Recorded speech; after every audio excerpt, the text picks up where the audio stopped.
What does in personam mean?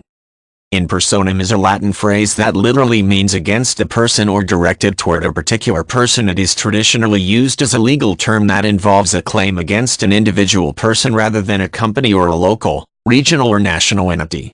An in personam complaint seeks a judgment that is only enforced against a specific person named in the suit. Such a case must begin with the formal service of a summons by an officer of the court, and that complaint must then establish the proper jurisdiction of the case. This establishment is crucial to the determination of whether a complaint will be tried in personam, in rem or quasi in rem. One of the main areas of legal process in which a person would be named as an in personam defendant is in matters of financial remuneration, obligation or obfuscation.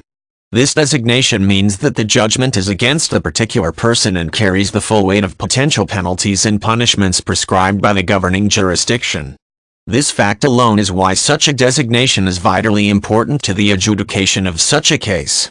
It directly corresponds with how a case is conducted and how punishment or penalty is meted out.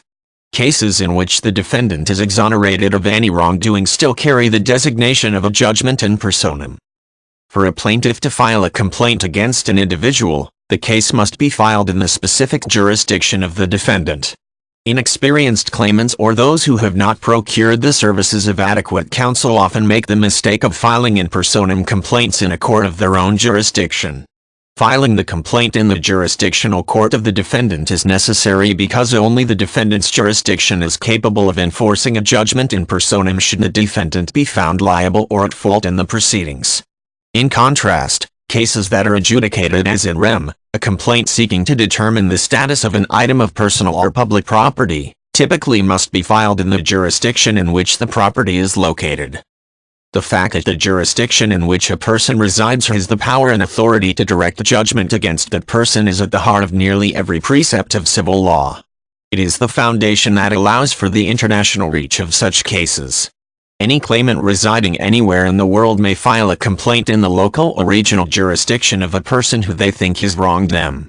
For all cases, local or international, other factors such as statutes of limitations and the ability of the defendant to exhibit sui juris, or the ability to stand trial with full legal competence, come into play and often inhibit the ability of a case to move forward to trial.